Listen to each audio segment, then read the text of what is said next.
Fala pessoal, sejam bem-vindos para mais um episódio do Easy Português Podcast. Eu espero que vocês estejam super bem.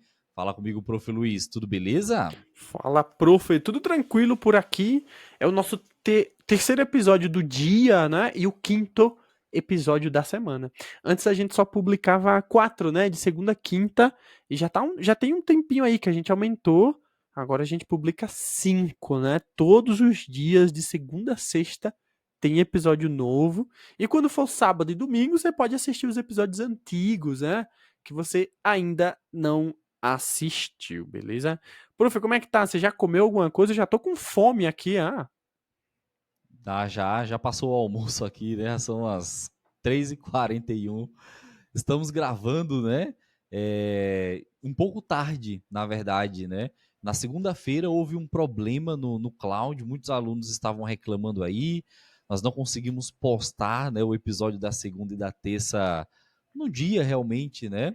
Nós tivemos aí uma gravação, uma entrevista com um aluno, né, Luiz Guilhermo, um aluno lá da Espanha, venezuelano, né, espanhol também, que deu o seu depoimento a respeito de Celpibras. Nós gravamos na segunda, mas não deu para postar na segunda-feira realmente, porque porque teve esse problema, né? Então a plataforma onde nós estávamos gravando aí estava com problema no cloud, mas agora eu espero que tenha sido normalizado.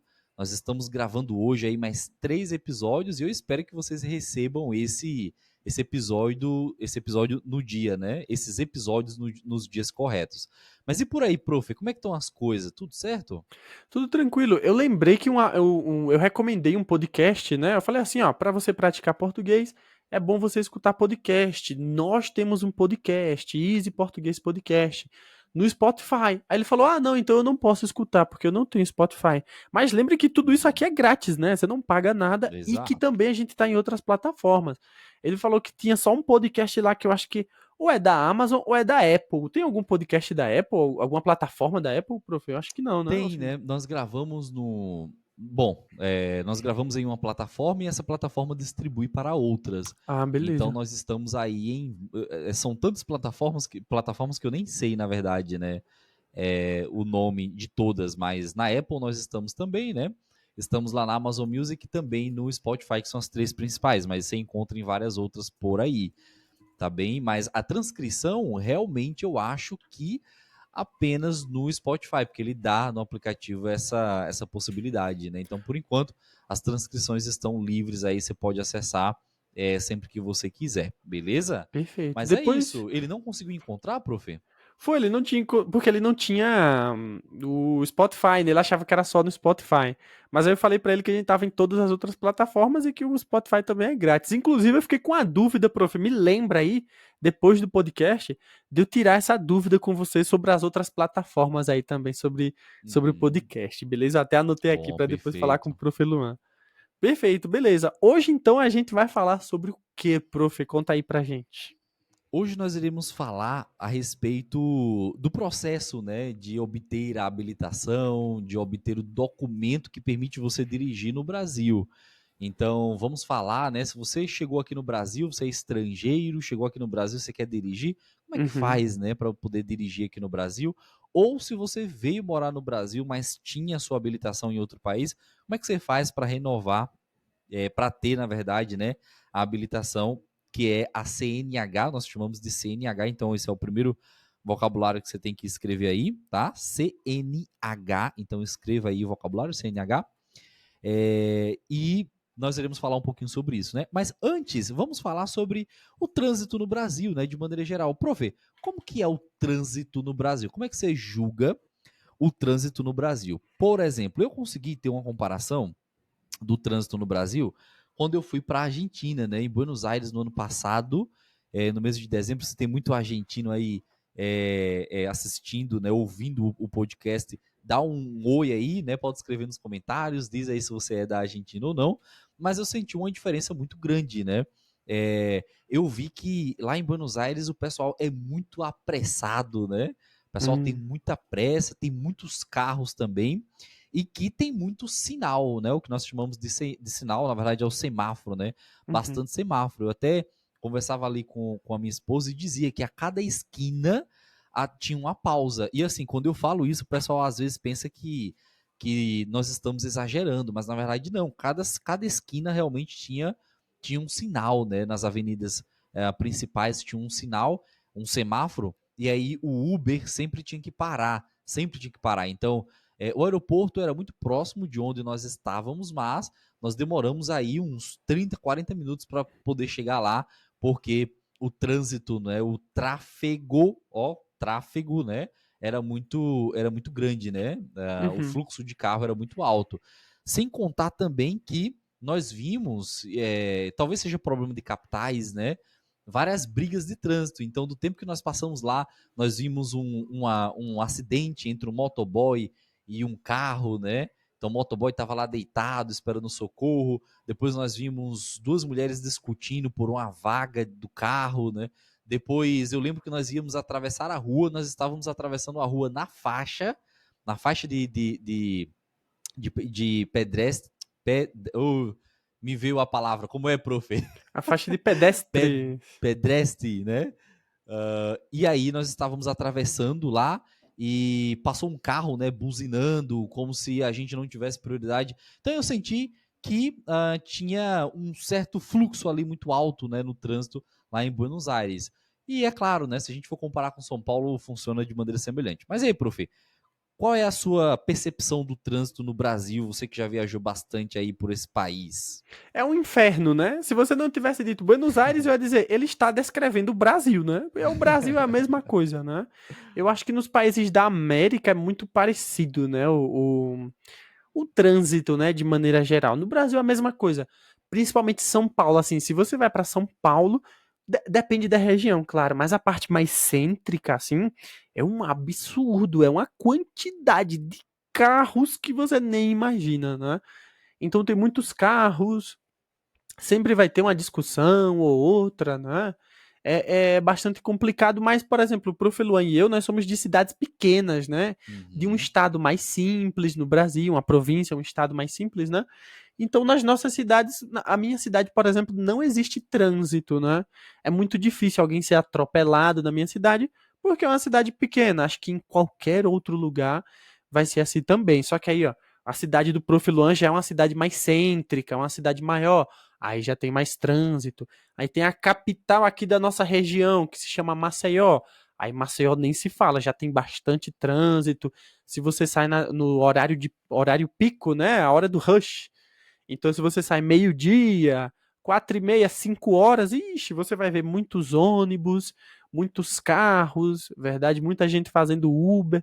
Então, é parecido, né? No Brasil, eu costumo falar isso, que se você quer aprender a dirigir, ou se você vem de outro país para o Uhum. Brasil, você vai dirigir, você tem que saber dirigir, claro. A gente vai falar mais sobre esse processo, né? Se você já tem a carteira, o documento para dirigir no seu país, como é que faz para dirigir no Brasil? Então você tem que saber dirigir. E número dois, você precisa ter muita paciência, porque é muito estressante. De vez em quando aqui na Costa Rica também eu pego um Uber, né? E aí sempre acontece, Uhum. sempre não, mas normalmente acontece alguma coisinha ou outra e falo, caramba, até brinco assim com o Uber, né? Falo, tem que ter muita paciência para dirigir, né? E realmente dirigir você precisa estar com a mente muito tranquila. Eu acho que foi ontem de manhã, eu fui para um colégio dar aula e eu sentei atrás do motorista. E o motorista estava assim, e tinha um carro querendo entrar na nossa Uhum. via, né? A gente chama de mão em português, na nossa mão, na nossa via, né? E o motorista não queria entrar. Aí o motorista não queria deixar ele entrar na nossa via, né? Porque ele estava errado. Uhum. O motorista abriu a janela, começou a falar, blé, blé, não sei o que, começou a insultar. No final das contas, o motorista do ônibus freou mais o ônibus e o motorista conseguiu entrar na nossa via. Eu não estava dirigindo, mas eu senti a tensão na hora. Por um momento eu pensei, Uhum. caramba, se eu fosse o motorista do ônibus, eu teria jogado o ônibus agora na traseira do carro dele só para dar um prejuízo a ele e ele sentir, para ele ver que ele não pode fazer isso, ele não pode entrar na via, ainda mais um ônibus assim, não é? Exato. Aí depois eu falei, caramba, que loucura, tem que ter muita paciência, porque eu acho que deve ter pessoas que fazem isso, quando se estressa, diz, agora você vai ver, buf, e choca, né, bate o carro, intencionalmente só para causar prejuízo para os outros. Que loucura, né? Mas e aí, prof, como é que faz? Eu tô com a minha carteira aqui, com a minha permissão de dirigir. Como é que eu faço para dirigir no Brasil? Tem algum segredo aí? Bom, aí primeiro vamos pensar em duas situações, né? A primeira situação é que você vai passar alguns dias no Brasil, né? E aí você precisa dirigir.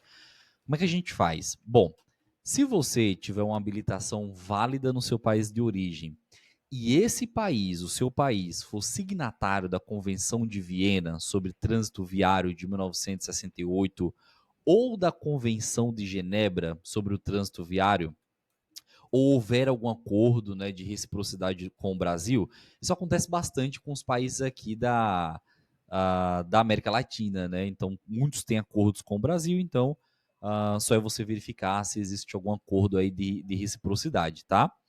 E então, se você, né, cumprir, se o seu país cumprir algum desses requisitos, né, for signatário da Convenção de Viena, né, sobre o trânsito viário, ou tiver algum acordo de reciprocidade com o Brasil, então você pode dirigir no Brasil por até 180 dias, né, que dá Tá bem, né? quanto tempo isso aí, prof? Dá cento e uns seis oitenta meses, eu dias. acho, né? cento e Eu oitenta acho que dias, é, né? né? Dá uns 6 meses. 90 dias dá 3 meses, então daria mais ou menos isso aí, né? Uhum. Uns 6 meses. A partir da data de entrada do país, tá? Então, se você entrou no país, e aí, a partir dessa data que você entrou no país, você pode dirigir por 180 dias, tá? Aí, durante esse período, é necessário que a carteira estrangeira esteja dentro do prazo de validade. Então, sua carteira estiver vencida no seu país de origem, você Aí não não vai pode servir, dirigir no né? Brasil. Então, a carteira tem que estar dentro do prazo de validade. E pode haver, né, alguma exigência de tradução se o documento não estiver em português, né? Então pode aí haver alguma exigência de tradução também, beleza? E aí, essa é a primeira situação. Você veio para passar apenas menos de 180 dias, tá bem? Você está aí dentro desse prazo.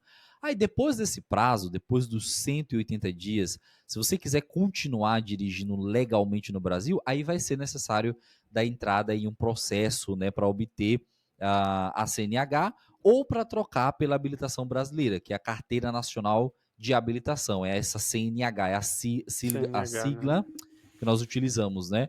Então, quando você estiver na rua dirigindo, o policial vai pedir sua CNH, né? Ele vai dizer, é, cadê sua CNH, né? Onde está sua CNH?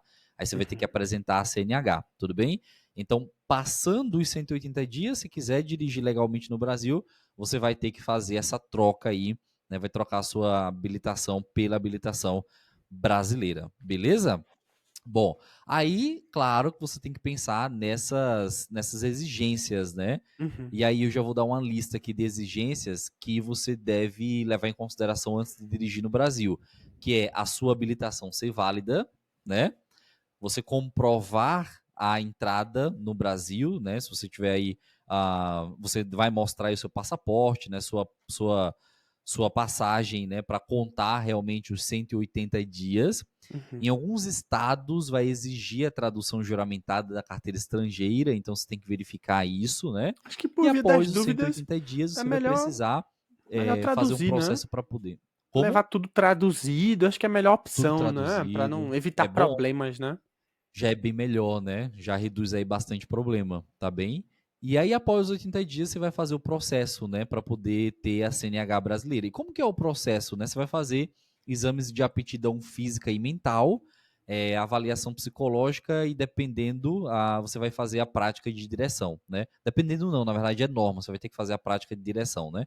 Então, ó, eu já, praticamente aqui eu falei os 3 passos para você obter a CNH, né, o documento de habilitação no Brasil. O Uhum. primeiro é o teste de aptidão física e mental, né? E aí, junto com esse teste, já tem a avaliação psicológica. Então, você, até então, até o momento que nós estamos gravando, ainda funciona dessa maneira.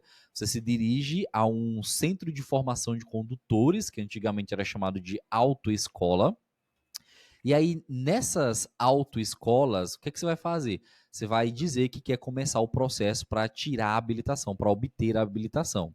Aí Uhum. eles vão abrir ali um processo para você, e aí você vai começar a passar por essas 3 fases. A primeira, eles irão marcar um teste de aptidão física e mental, né, a avaliação psicológica. Então lá o médico vai perguntar se você tem algum problema, vai ver se você tem alguma anomalia, alguma deficiência ali física, né? Então eles fazem alguns testes, como pede para você apertar ali na embreagem da moto para ver se você consegue, se você tem força realmente. Depois eles fazem um exame de vista para ver se você tem algum problema, né? Se você consegue enxergar as letras tranquilamente. E depois você vai para uma avaliação psicológica, onde tem um teste para ver se você realmente tem, né, agilidade para poder dirigir ou não. E aí o teste, prof, é bem interessante. Hum, A psicóloga pede para você desenhar, né, pauzinhos, assim, linhas. Essas linhas estarão na vertical, né? Então ela pede para você desenhar várias linhas na vertical.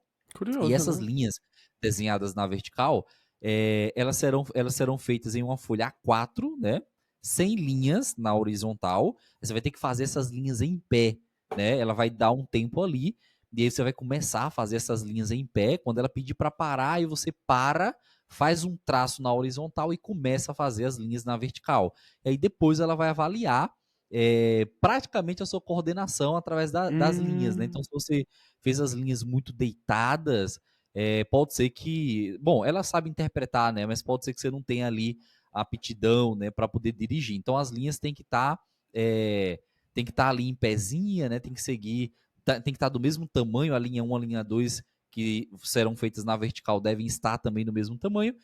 E aí, além disso, tem outros testes que são testes de lógica, né? E aí os testes de lógica é só para ver se você realmente não é tonto, né? Para ver se você não é idiota, porque é assim, tem uma imagem e aí nessa imagem está faltando a perna do cavalo. Aí você tem a uhum. opção A, que é a cabeça do cavalo, a opção B, que é o rabo do cavalo, a opção C, que é a perna do cavalo. Aí você vai colocar na imagem, né? Você vai completar com o quê? Com a perna, claro, né? Você escolhe a opção C. Então, são testes de lógica desse tipo, né? Tem outros que são mais complicadinhos, mas a maioria é só para você completar a imagem. E por incrível que pareça, a psicóloga falou lá que muitas pessoas se equivocam, muitas pessoas não Talvez colocam, pelo nervosismo, né? né? Tem gente que é para colocar em vez de colocar o rabo do cavalo, coloca o pé do cavalo no lugar do rabo, né? Então, Caramba. ela Deve ser diz que nervosismo, né? acontece e reprova. Ela diz que o teste psicológico reprova e se por acaso reprovar, você tem que refazer, né? Você tem que refazer aí o teste psicológico, beleza? Bom, aí, depois da prova, da avaliação psicológica, você recebe o resultado, aí você vai agora para a autoescola, né? Para o Centro de Formação de Condutores. E lá você tem uma quantidade específica de horas de aulas teóricas. Aí você faz todas as aulas teóricas, a aula teórica, né, com o professor, então o professor vai explicando, ele vai ensinando, né, as leis, vai ensinando direção defensiva, vai ensinando mecânica básica também, então a gente aprende como trocar a roda do carro, como identificar defeitos no carro através do barulho, através da cor da fumaça, né? Então é Uhum. uma aula bem completa, né? Você aprende assim de maneira bem, bem completa mesmo a mexer ali com o carro, né? Todos os sistemas do carro também nós estudamos, as leis, como interpretar as placas de trânsito brasileira. Aí, isso teve uma duração de umas 3 semanas. Você passa 3 semanas todos os dias, né? Você vai todos os dias por 3 semanas. E aí, no final, você faz uma prova. Essa prova é aplicada pelo Detran, que é o órgão, né, que aplica as provas pelo governo. Então, a prova é online, você faz a prova dentro do estabelecimento do Detran. Então, não tem nenhuma possibilidade de você filar, de você olhar na internet. Não tem assim, porque tem até uma câmera também que te grava durante o processo, né, Uhum. que você está fazendo a prova. E aí, depois que você termina a prova, que você conclui a prova, que você recebe o resultado, você foi aprovado, aí vamos lá para as aulas práticas, né? Eu já terminei todas as aulas práticas de carro, né? Finalizei todas as aulas práticas de carro e agora eu estou apenas esperando a data da prova prática. E aí, no dia da prova prática, você vai pegar o carro, você vai fazer algo que nós chamamos de baliza, né? Que é estacionar o carro. Você tem que estacionar o carro com um avaliador dentro do carro, olhando se você está fazendo corretamente, se você está dando seta, né? E depois você vai fazer um percurso ali com o avaliador e ele vai ver se você está apto realmente para dirigir ou não. Esse processo ele pode demorar, depende da autoescola, depende de você também, se você não reprovar. Eu vou aí para uns 3 meses, eu acho, viu? E a prova tá programada para novembro, então já vai para 4 meses até eu terminar absolutamente tudo. E moto eu comecei ontem, né? Comecei ontem, e moto eu posso dizer que é um pouquinho mais complicada que carro, eu achei um pouco mais difícil, né? O avaliador não, o instrutor até falou, pô, moto é muito fácil, né? Porque a embreagem é na mão e tal. Aí eu falei, mas no carro você tá sentado ali, se bem que na moto também, né? Mas você tá protegido e Verdade. tal, então eu acho bem melhor, né? O que é que você prefere, prof? Dirigir carro ou moto? Eu acho que eu nunca tive ainda, né, a oportunidade de um carro, né? Mas eu já Uhum, peguei uma moto e eu gostei bastante de moto. Eu acho bem divertido. Você sente o vento na cara, né? Achei uhum, bem divertido. Mas eu acho que carro deve ser melhor, né? Como você falou, profe, é mais seguro. E a moto uhum. você tem que ter equilíbrio, né? Quando eu peguei a moto, eu já fiquei para um lado, para um Exata, outro. Se você não tiver equilíbrio, você se perde. exatamente, O carro não, se não tiver equilíbrio, você ainda vai Uhum, andar ali com uma certa exato. tranquilidade, dependendo de onde você está aprendendo, né? Por enquanto eu Uhum, prefiro moto uhum. porque foi o único automóvel que eu tive contato, né? Mas carro deve ser legal também. É. Eu particularmente senti dificuldade, né, na moto, inclusive para fazer curva à esquerda, não, à direita, né? Isso, Hum, exatamente, à direita. Senti bastante dificuldade porque perde o equilíbrio. A moto é um pouco pesada, né? Você tem que ter bastante equilíbrio. Então, para mim, foi um pouco mais complicado, né? Mas esse é o processo, pessoal. Então, aí algo bem interessante, né? Depois que eu paguei, né, o Centro de Formação de Condutores, que é caro, é considerado caro no Brasil para tirar a habilitação, né? Aí o Brasil agora aprovou uma lei que não é mais obrigatório você passar por um centro de formação de condutores para obter isso é a legal. CNH, né? Então Interessante, agora né? você não precisa mais. Eles não me falaram ainda sobre, não falaram na verdade, né, a todos os brasileiros como seria aí o processo, se você precisaria fazer aulas com um instrutor credenciado, mas até então nós sabemos que não precisa mais da autoescola, que era muito cara, que é muito cara, né, para obter a habilitação. Então, logo em breve, eu acho que eles vão dar mais instruções, porque esse processo, né, de mudança demora um pouco. Ah, Então, mas já de antemão nós sabemos que nós não vamos mais precisar da autoescola para poder tirar a habilitação. Antes era obrigatório, então você entrava na autoescola, você tem que entrar na autoescola e ela que fazia todo o processo para você. Programava as aulas, o exame psicológico e tal, e agora você pode fazer sozinho, né? Tranquilamente você pode fazer também, beleza?